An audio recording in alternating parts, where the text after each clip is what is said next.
Good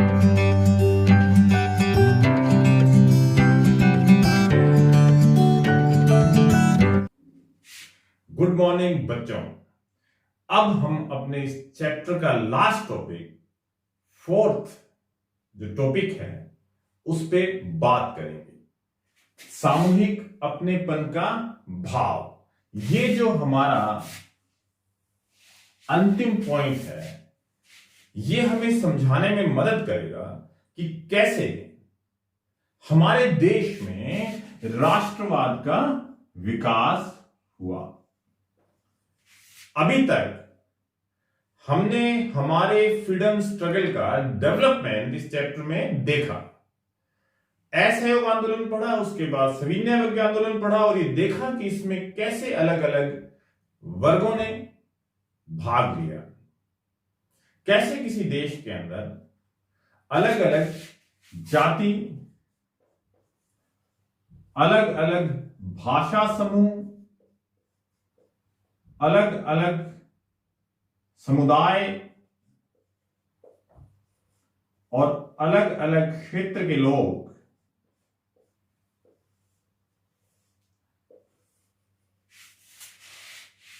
आपस में अपने आप को एक समझने लगते हैं।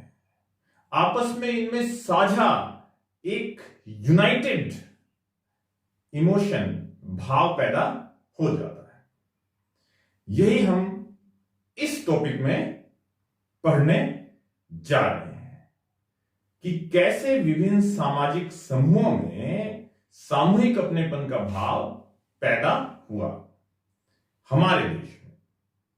आपको याद होगा, हमने अपने फर्स्ट चैप्टर में द नेशनलिज्म इन यूरोप, उसमें यही बात फ्रांस के रेफरेंस में पढ़ी थी।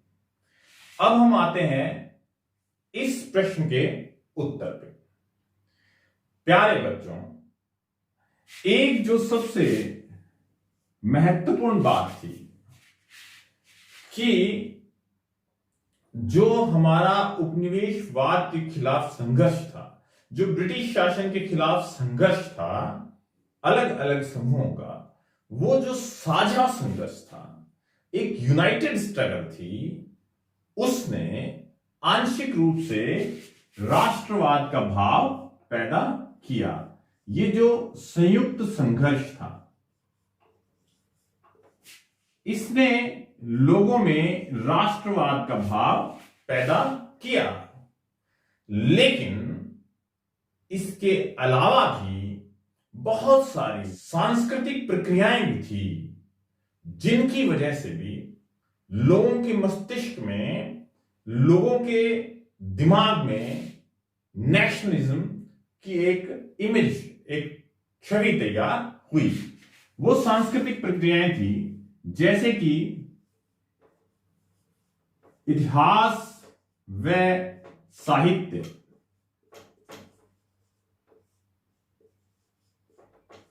हिस्ट्री एंड फिक्शन, उसका भी यूज वो इस तरह से लोगों के सामने पेश किया जा रहा था जिससे वो नेशनलिज्म के भाव में बंध सकें, अपने आप को एक समझ सकें। और चीजें भी थी जैसे कि लोक कथाएं और गीत,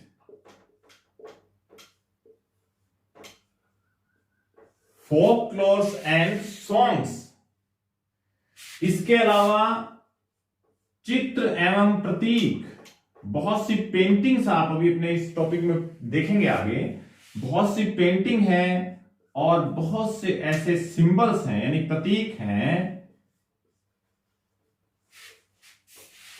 जिन्होंने राष्ट्रवाद को बढ़ावा दिया। ये कुछ सांस्कृतिक प्रक्रियाएं थी जिन्होंने लोगों के माइंड में द मेकिंग ऑफ नेशनलिज्म या राष्ट्रवाद का निर्माण किया। संयुक्त संघर्ष तो था ही, इसके अलावा the use of history and fictions, the use of folklores and songs, the use of popular prints and symbols, ये सभी चीजें नेशनलिज्म को लोगों के दिमाग में तैयार कर रही थी। अब हम इनमें से एक एक बिंदु पे विस्तार से चर्चा करेंगे। सबसे पहले हम बात करते हैं पेंटिंग, तस्वीर की। जैसा कि आपने फर्स्ट चैप्टर में भी पढ़ा था कि राष्ट्रवाद के लिए सबसे ज्यादा प्रचार प्रसार के लिए एक इमेज, एक छवि या एक पेंटिंग के रूप में किया जाता है। जैसा कि हमने जर्मनी के राष्ट्रवाद में जर्मेनिया की तस्वीर पढ़ी थी, भारत में भी बंकिम चंद्र चटर्जी ने सबसे पहले भारत माता की पेंटिंग 1870 के दशक में बनाई। इन्होंने भारत माता की स्तुति में या भारत माता की श्रद्धा व्यक्त करने के लिए वंदे मातरम गीत भी लिखा।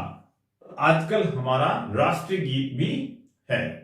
बाद में इसे इन्होंने अपने प्रसिद्ध उपन्यास आनंद मठ में भी शामिल किया। इसके बाद बंगाल के स्वदेशी आंदोलन के दौरान 1905 में रविंद्रनाथ टैगोर ने भारत माता का एक प्रसिद्ध चित्र बनाया। इसमें भारत माता को एक सन्यासी के रूप में दिखाया गया है, जो आप अपनी स्क्रीन पे अभी देख सकते हैं। बहुत ही शांत, गंभीर और एक तरह से आध्यात्मिक देवी के रूप में भारत माता को इस चित्र में दिखाया गया था। भारत माता की ये छवि राष्ट्रवाद के प्रति एक आस्था का प्रतीक थी। अब हम बात करते हैं लोक कथाओं की। जो लोक कथाएं हैं, राष्ट्रवाद के दौरान ऐसा माना गया कि ये देश का सच्चा साहित्य है, जिसके द्वारा अतीत से जुड़कर अतीत में गर्व की भावना का विकास किया जा सकता है। रविंद्रनाथ टैगोर ने भी बहुत से लोक गीतों को इकट्ठा करने का, संकलन करने का काम किया। दक्षिण भारत के मद्रास में नटेशा शास्त्री ने the folklores of southern India, इस टाइटल से दक्षिण भारत के तमिल लोकगीतों को 4 खंडों में प्रकाशित किया। इन सब का ये योगदान था कि इसने जनता को अपनी संस्कृति से, अपने इतिहास से जोड़ा। ना सिर्फ जोड़ा, बल्कि उनमें एक गर्व की, प्राउड की फीलिंग भी पैदा की। इसी तरह से प्रतीकों का भी राष्ट्रवाद के विकास में सिंबल्स बड़ा योगदान है। सबसे बड़ा प्रतीक है हमारा तिरंगा झंडा। स्वदेशी आंदोलन के दौरान ही बंगाल के अंदर लाल, पीला और हरा, इन 3 रंगों से युक्त तिरंगा झंडा इस्तेमाल किया जाता था। प्रतीक के रूप में, एक स्वतंत्रता संघर्ष के प्रतीक के रूप में तिरंगा बंगाल के स्वदेशी आंदोलन में 1905 से ही उपयोग में लाया जाता रहा था। यह जो झंडा था स्वदेशी आंदोलन के दौरान, इसमें कमल के फूल की 8 पत्तियां दिखाई गई थी। क्यों? क्योंकि उस समय ब्रिटिश इंडिया के 8 प्रांत हुआ करते थे। तो ये 8 कमल के फूल की पत्तियां ब्रिटिश 8 प्रांतों की प्रतीक थी।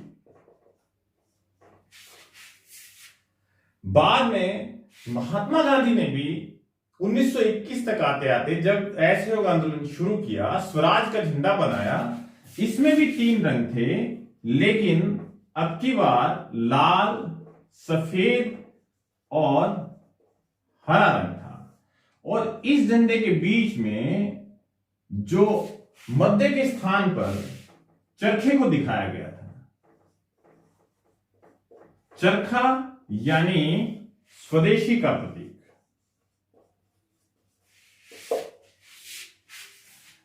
इस तरह से इस झंडे को लेकर चलने का मतलब यह था कि आप सीधे सीधे ब्रिटिश सरकार के खिलाफ संघर्ष कर रहे हैं, जिसको बहुत ही जोर शोर से स्वतंत्रता संघर्ष में इस्तेमाल किया गया।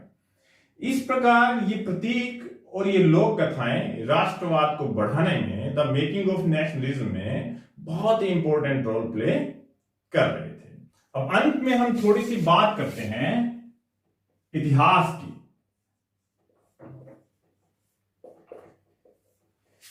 अंग्रेजों ने भारत के इतिहास को भी अपने स्वार्थ के अनुसार तोड़ मरोड़ कर पेश किया या गलत तरीके से पेश किया। वो ये कहते थे कि भारत के लोग जो हैं वो बहुत ही आदिम किस्म के हैं, एसिस्ट हैं, जिन्हें अपना शासन खुद चलाना नहीं आता, या जिन्होंने कभी भी अपना शासन खुद ठीक से नहीं चलाया, या इंडिया में कभी लोकतंत्र रहा ही नहीं, इनको लोकतंत्र का अनुभव ही नहीं है। इस प्रकार का इतिहास अंग्रेजों ने पेश किया, जबकि राष्ट्रवाद के दौरान, राष्ट्रीय संघर्ष के दौरान बहुत से राष्ट्रवादी इतिहासकारों ने हमारे प्राचीन इतिहास को नए तरीके से पेश किया। उन्होंने ये बताया कि जो हमारा प्राचीन इतिहास था वो बहुत ही गौरवमय था। इनका कहना था कि एक समय था प्राचीन काल में जब हमारी कला, हमारी वास्तुकला, हमारा साहित्य, हमारा व्यापार, हमारा दर्शन सब बहुत ही फल फूल रहे थे, बहुत ही उच्च कोटि के थे। उसके बाद ब्रिटिश काल आया और ब्रिटिश काल ने सब कुछ समाप्त कर दिया। अब जब लोगों ने इस प्रकार का इतिहास पढ़ा तो उनमें एक गर्व की भावना, एक प्राउड की फीलिंग डेवलप हुई, जिसने राष्ट्रवाद में काफी योगदान दिया। तो इस तरह से बच्चों ये हमारा chapter the nationalism in India, Bharat में राष्ट्रवाद, समाप्त होता है। आपने इस चैप्टर में देखा कि कैसे गांधी जी ने या कांग्रेस ने अलग अलग समूहों को, समुदायों को जोड़ने का प्रयास किया, फिर भी राष्ट्रवाद के इस संघर्ष में बहुत से बिखराव थे, बहुत से विभिन्न सामुदायिक संगठन या सामाजिक समूह अपनी अपनी आकांक्षाओं और अपेक्षाओं के लिए इसमें शामिल नहीं हुए। तो ये राष्ट्रवाद का भारत में विकास था। अब बात करते हैं इस टॉपिक के क्वेश्चन आंसर की। आपको इसमें से बड़ा क्वेश्चन भी करना है। अलग अलग सामाजिक समूहों ने एक सामूहिक अपनेपन का भाव कैसे विकसित किया। कुछ छोटे प्रश्न भी आप इसमें से जरूर करें, जैसे कि आनंद मठ उपन्यास किसने लिखा, वंदे मातरम गीत की रचना किसने की, भारत माता का चित्र सबसे पहले किसने बनाया। ये सभी एक एक नंबर के प्रश्न आवश्यक है। तो ये बच्चों आपका चैप्टर था। सारे क्वेश्चनों को करते हुए आप इसको ठीक से करें। मुझे पूरा विश्वास है कि यदि सारे इस चैप्टर से संबंधित वीडियोस आप सीरियल से देखेंगे तो ये चैप्टर आपको अच्छे से समझ आएगा। फिर भी यदि आपका कोई डाउट हो, कुछ चीज आपको समझ नहीं आए, तो आप मेरे व्हाट्सएप नंबर पे या इन वीडियोस के जो डिस्क्रिप्शंस हैं उसमें भी अपने डाउट्स या क्वेश्चन लिख सकते हैं। और